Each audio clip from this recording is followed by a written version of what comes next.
Prime alert, हमारा मकसद आपकी हिफाजत।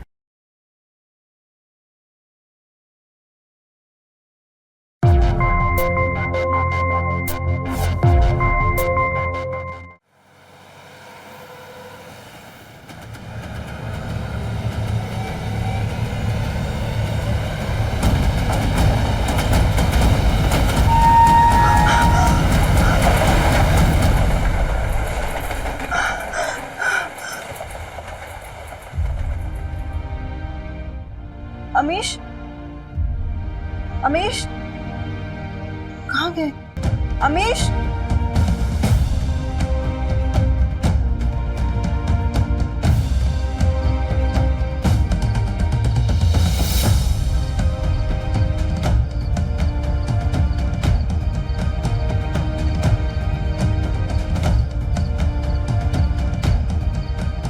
ये क्या अजीब सी आदत बना रखी है। रात के इस पहर में जब सारी दुनिया गहरी नींद में सो रही होती है, तुम यहाँ जाग जाके आंखों में काट रहे हो।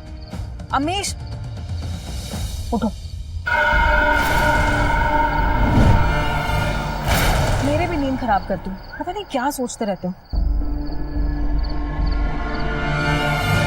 पता नहीं कहाँ खोए रहते हो, इतनी रात हो गई है।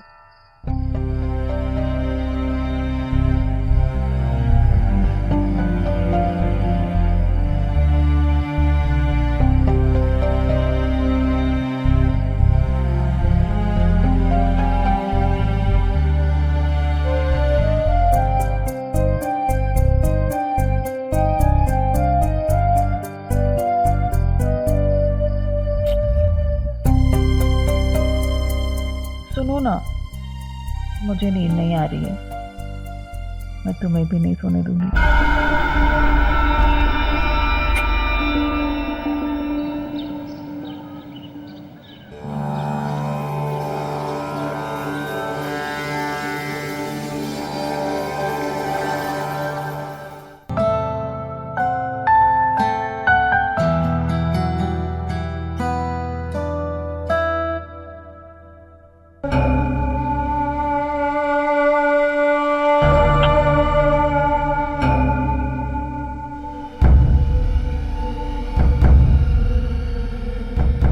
मेरे बेटे को क्या बना देना चाहती है।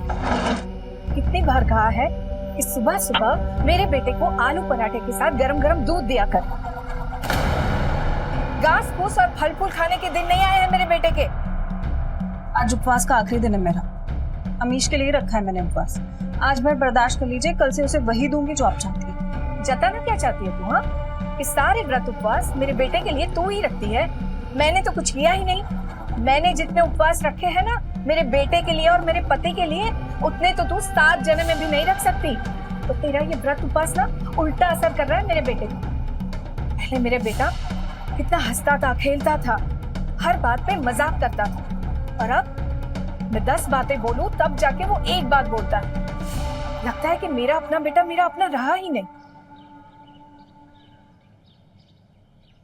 एक बात कान खोलकर सुन ले, आज के बाद मेरे बेटे के खाने पर कोई पाबंदी नहीं लगेगी। पाबंदी लगानी है ना तो अपने आप पर लगा। ये तेवर मुझे मत दिखा। अमीश को ही दिखाती हो ना तो उसी को दिखाओ।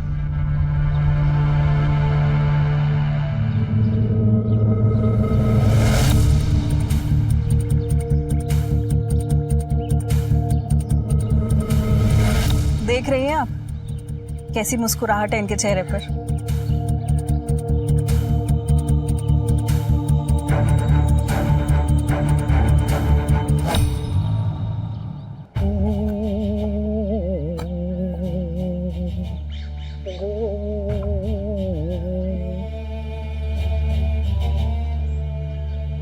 नमस्ते माँ जी। खुश रहो। अरे आज मुझे लग ही रहा था सुबह सुबह ही दर्शन होंगे आपके। मेरे बेटे का ख्याल अपने बेटे की तरह ही रखना। एक तुम ही हो जो उसका ख्याल रख सकते हो। घर से बाहर निकलने के बाद तुम ही उसके आसपास रहते हो, और तुम्हारे आसपास रहने से मैं निश्चिंत रहती हूँ। साहब तो एकदम हीरा है माँ जी। हम तो अपनी बाकी उम्र साहब की देखभाल में ही बिताएंगे। आपको पता है नया फ्लाईओवर भी साहब को ही मिला है। साहब ही उसके इंजीनियर हैं। अगर साहब चाहेंगे ना तो खूब माल छाप देंगे, लेकिन जरा समझाइए आप उन्हें, इतनी ईमानदारी अच्छी चीज नहीं है। आप समझ रही है ना बात?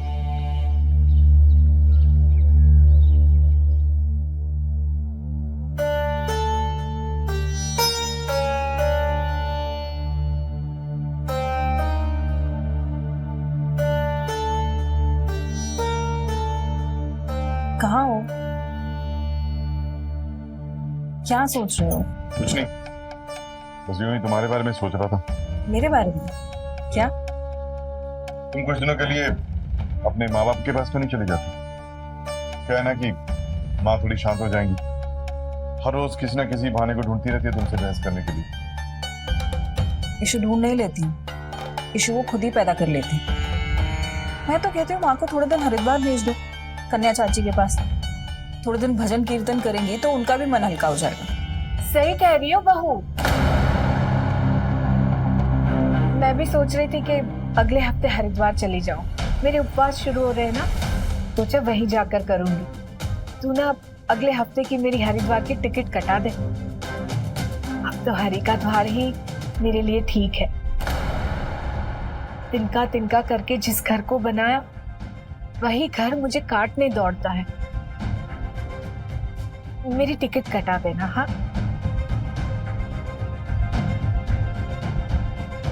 हमारी माँ तो बात बात पर ट्रेजेडी क्वीन बन जाती है। मीठी मीठी जुबान से कड़वी कड़वी सुना गई ना, तुम्हें भी और मुझे भी।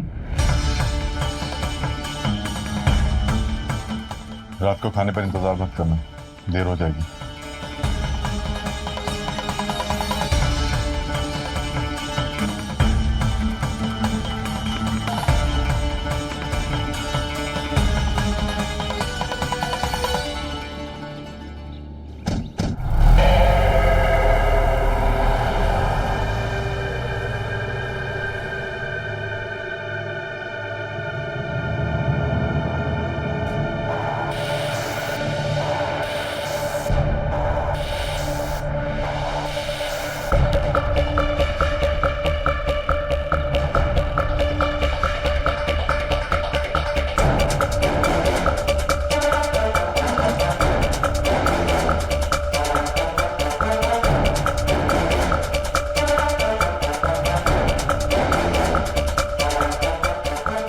जिस तरह तूने इस सब्जियों को फेंका है ना, उतने ही प्यार से मैं तुझे इस घर से बाहर फेंकूंगी।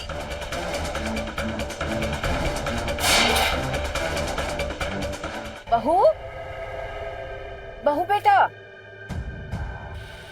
बहू बेटा, आज ना मेरे लिए खाना नहीं बनाना। वो मेरी सहेली की बहू है ना इंदुमती, उसकी गोद भराई में जाने वाली हूँ, तो सोचा कि वहीं खा लूं। तुम अपने लिए जरूर कुछ ना कुछ बना लेना। हाँ, 3 दिन से मेरे बेटे के लिए उपवास रखा है ना तुमने।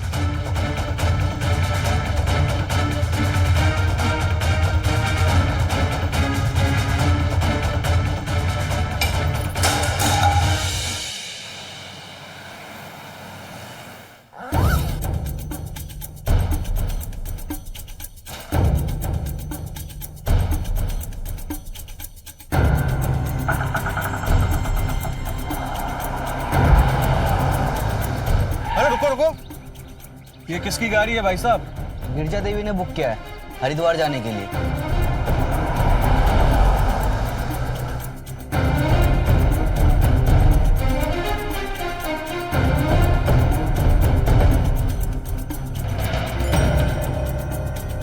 बहू, मैंने सोचा कि अगले हफ्ते हरिद्वार चली जाऊंगी, पर कन्या का फोन आ गया। बोली कि आ जाओ, 1 हफ्ते का योगा शिविर लगा है, तो सोचा चली जाती हूँ।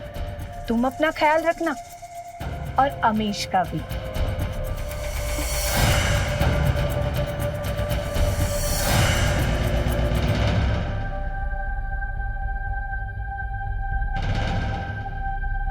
ये क्या माँ, अपने आप ही मन बनाया और चल दी? हद करती हैं आप भी। जब आपका हरिद्वार जाने का वक्त आएगा ना, तो मैं खुद छोड़कर आऊंगा आपको। रही बात कन्या चाची, भूल जाइए कि उनसे कोई बात हुई थी, ठीक है? बिल्डिंग और ब्रिज बहुत रिपेयर कर लिए मैंने, अब आपके और जूही के रिश्ते को रिपेयर करूंगा मैं।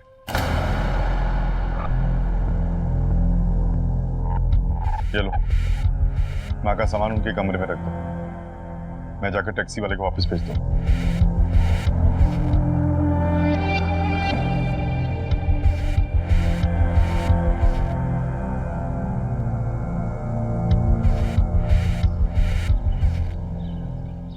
काम कीजिए, अभी आप जाइए। एक वेश्या में जितनी लिहाज और शर्म होती है ना, आप में तो वो भी नहीं है।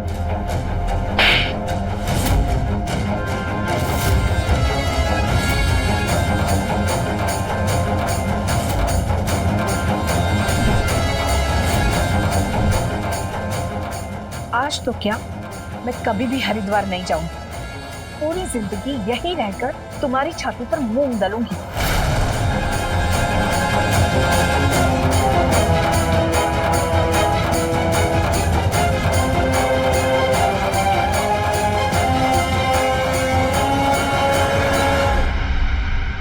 चलो मेरे साथ। जाना कहाँ है? पुलिस स्टेशन जाना है। तुम्हारी माँ के खिलाफ FIR करूंगी और तुम गवाही दोगे। मगर हुआ क्या, बताओ तो सही। हुआ क्या है? तुमने अपनी आंखों से देखा ना, तुम्हारी माँ ने मेरे गाल पे तमाचा मारा है। पहले मुझे माँ से बात करने दो, फिर देखते हैं। तुम माँ से बात करो, मैं जा रही हूँ। चलो, तुम कहीं नहीं जाओगी। क्यों? यहाँ रहकर तुम्हारी और तुम्हारी माँ की मनमर्जियां बर्दाश्त करती रहूं मैं? रो गिड़गिड़ाऊं बस ये साबित करने के लिए कि मैं एक आदर्श बहू और एक आदर्श पत्नी हूँ? नहीं अमीश, अब बहुत हो गया, बहुत सह लिया है मैंने। तुम्हारी माँ की जुबान मीठी नहीं है, बल्कि एक सांप की जहरीली जीभ है। अरे सांप का डसा हुआ फिर भी एक बार बच जाए, तुम्हारी माँ का डसा हुआ कभी नहीं बच सकता। तुम्हारी माँ ने हमारा रिश्ता ही नहीं खत्म किया, बल्कि तुम्हारे अंदर मुझे और मेरे अंदर तुम्हें भी मार दिया है। हम दोनों एक दूसरे के अंदर खत्म हो चुके हैं अमीश। तुम्हारी माँ की असली जगह ना ये घर नहीं है, ना ही हरिद्वार। तुम्हारी माँ की असली जगह जेल है। अमीश इससे ये क्यों नहीं पूछता कि इससे थप्पड़ क्यों मारा? आपने जो कहना था, जो करना था, कर दिया। अब मैं अपनी पत्नी से बात करूँ ना, अब ये मुझे तय करने दीजिए मैं अपनी बीवी से क्या पूछूंगा क्या नहीं। प्लीज आप जाइए। माँ प्लीज आप जाइए।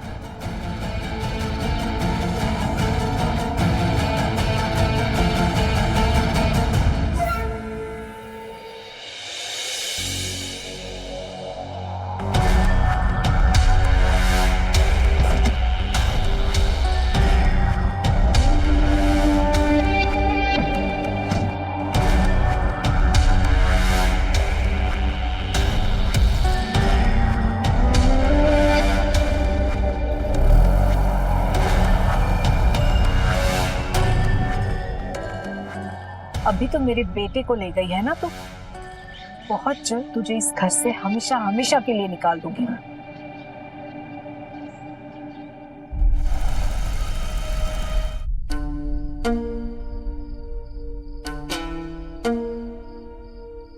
आपने जूही पर हाथ क्यों उठाया? बहू को कहाँ छोड़ा है बेटा? ये मेरे सवाल का जवाब नहीं है। आपने जूही को थप्पड़ क्यों मारा, ये मेरा सवाल है। मुझे आपके इन आंसुओं से कोई हमदर्दी नहीं है। मैं सिर्फ ये जानना चाहता हूँ कि आपने जूही को थप्पड़ क्यों मारा। गलती हो गई बेटा, मुझे जूही के पास ले चल, मैं उससे माफी मांगूंगी, वो मुझे माफ कर देगी।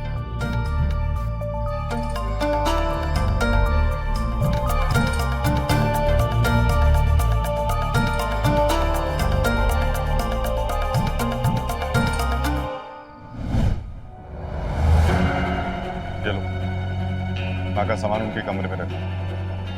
मैं जाकर टैक्सी वाले को वापस भेज दूँ।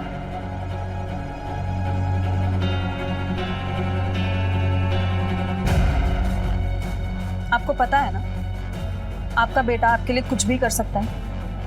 बहुत प्यार करता है वो आपसे, और ऐसे तो आपको जाने देगा नहीं, क्योंकि जानबूझकर क्यों ये सब नाटक करती हैं आप?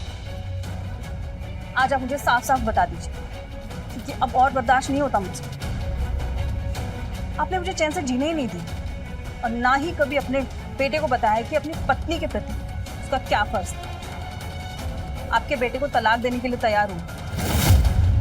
मैं बस ये चाहती हूँ कि आपका बेटा खुश रहे। मेरा बेटा खुश रहे ये चाहती है तू? खुश तो तब रहेगा ना जब तू उसे खुश रहने देगी।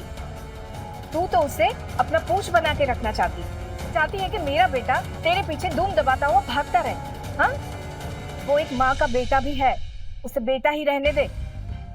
तुझे पता भी है कि मेरे बेटे के साथ तू कैसे बात करती है? ऐसा लगता है जैसे बाजार से खरीद कर लाई है पति। याद रख, तू एक पत्नी है और पत्नी का स्थान पति के चरणों में होता है, उसके माथे मत चढ़ा कर।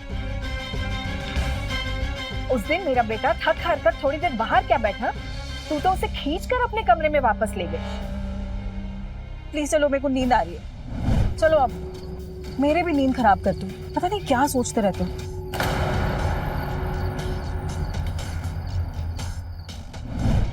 मैं जानती हूँ कि तुम जैसी औरतें अपने पति को मशीन समझती हैं। पूरी जिंदगी अपना शौक पूरा करवाती है और अपनी भूख मिट जाए तो उसे धुतकार देती है। मैंने देखा था उस रात बंद कमरे के पीछे तुम मेरे बेटे के साथ कैसा बर्ताव कर रही थी।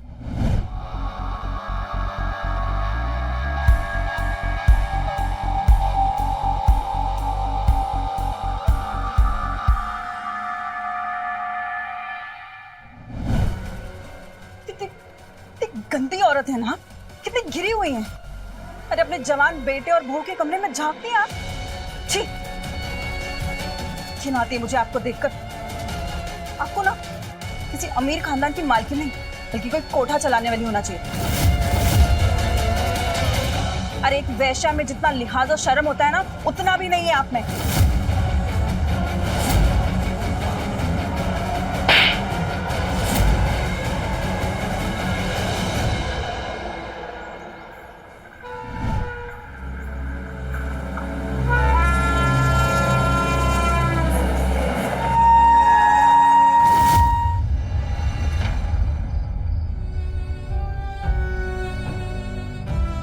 अमीश बेटा, बहू को वापस ले आ। मैं उसके पैर पकड़कर उससे माफी मांग लूंगी। उसे वापस ले आ।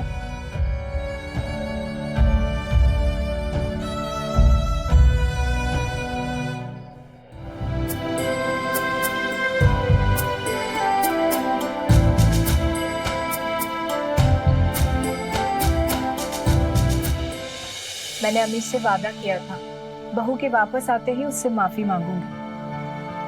मैंने आज तक जितनी भी गलतियां की उसके लिए मुझे माफ कर देना बेटा।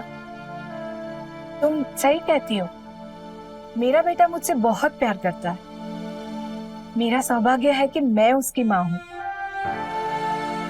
मैंने तो अपने विवेक बुद्धि पर पट्टी बांध ली थी। तुम्हें नीचे गिराने के लिए मैं खुद इतना नीचे गिर गई कि मुझे पता ही नहीं चला। मेरी सारी गलतियों के लिए मुझे माफ कर दे। आज से हम एक नई जिंदगी की शुरुआत करेंगे। मैंने भी सब कुछ भुला देने का फैसला किया है। आप भी सब कुछ भूल जाइए। मैं तो ये सोच रही हूँ कि आज इस घर में मेरा पहला ही दिन है और आपसे मेरी पहली मुलाकात। भगवान तुझे हमेशा खुश रखे और जल्द ही तेरी गोद भर दे। अब इस घर को एक लल्ला चाहिए। ये घर गुलदस्ते से नहीं, बच्चे की किलकारियों से सजेगा।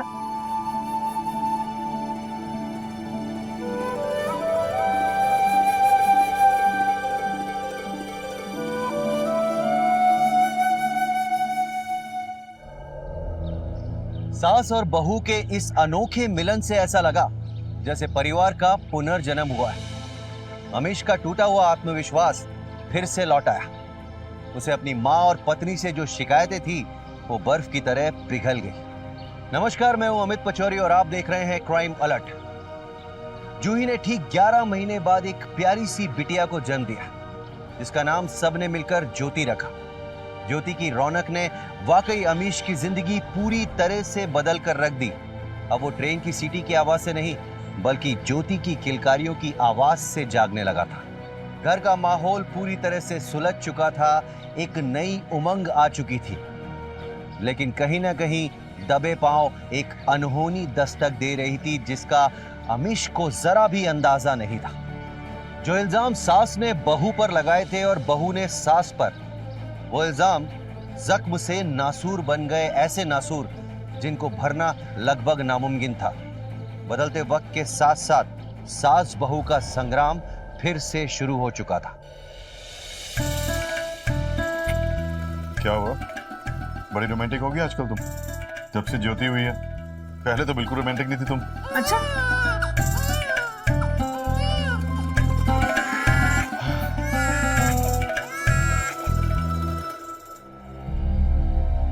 अमीश बेटा,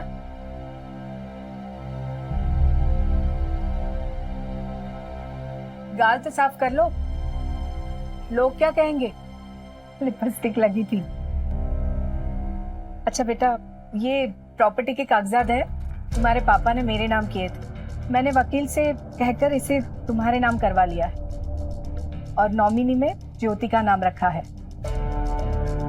जूही को बेदखल रखा है। ये मेरी सोच है, पर तुम चाहो तो सब कुछ उसके नाम कर सकते हो। अरे माँ, आप भी पता नहीं क्या क्या सोचती रहती हैं। मैं शाम को ऑफिस से आने के बाद आपसे बात करता हूँ। अरे बेटा, इसे बैंक के लॉकर में रखवा देना। वैसे भी तेरे पास फुर्सत कहाँ होती है। रोना नहीं, रोना नहीं।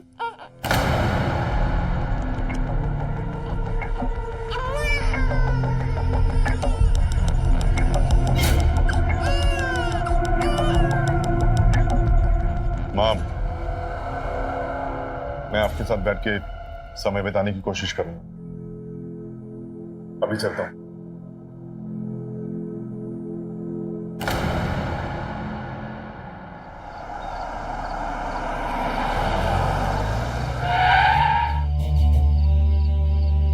कल सुबह कितने बजे आऊं साहब?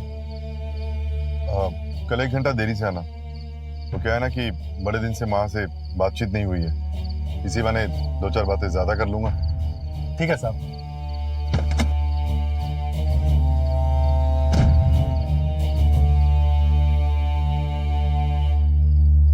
जूही,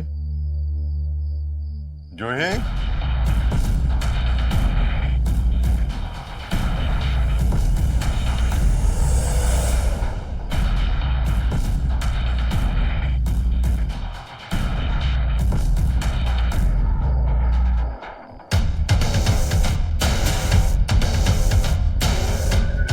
माँ, जूही घर पे कहीं नहीं है। कहाँ गई है वो? पता नहीं बेटा, मैं थोड़ी देर के लिए बाहर गई थी, वापस आकर देखा तो वो घर में नहीं थी। पर तू परेशान क्यों हो रहा है? हो सकता है अपनी बहन के घर गई हो। पहले भी उसने ऐसा किया है। वो कौन सा मुझे बता कर जाती है, उसे फोन करके पूछ ले।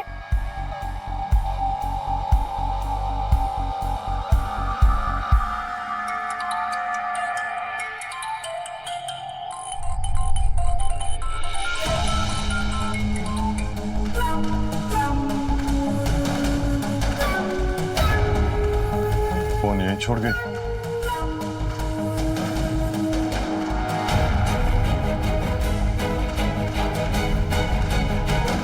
माँ प्लीज, अगर आपको जूही के बारे में कुछ भी पता है, प्लीज मुझे बताइए।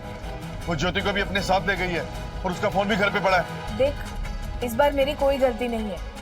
बहू मेरी हर बात का उल्टा मतलब निकालती है। वो चाहती है कि तू मेरा बेटा ना रहे, सिर्फ उसका पति बना रहे। ये मेरी बात का जवाब नहीं है माँ। वो अपनी मर्जी से घर छोड़कर गई है। तुझे जो भी पूछना है उससे पूछ, मुझसे नहीं। मैंने अपनी सारी जिम्मेदारियां पूरी कर ली है। आखिरी जिम्मेदारी थी तुझे अपने पिताजी की संपत्ति देना, वो भी मैं सुबह दे चुकी हूँ। अब इसी शनिवार को मैं हरिद्वार चली जाऊंगी और बाकी की सारी जिंदगी वही बिताऊंगी।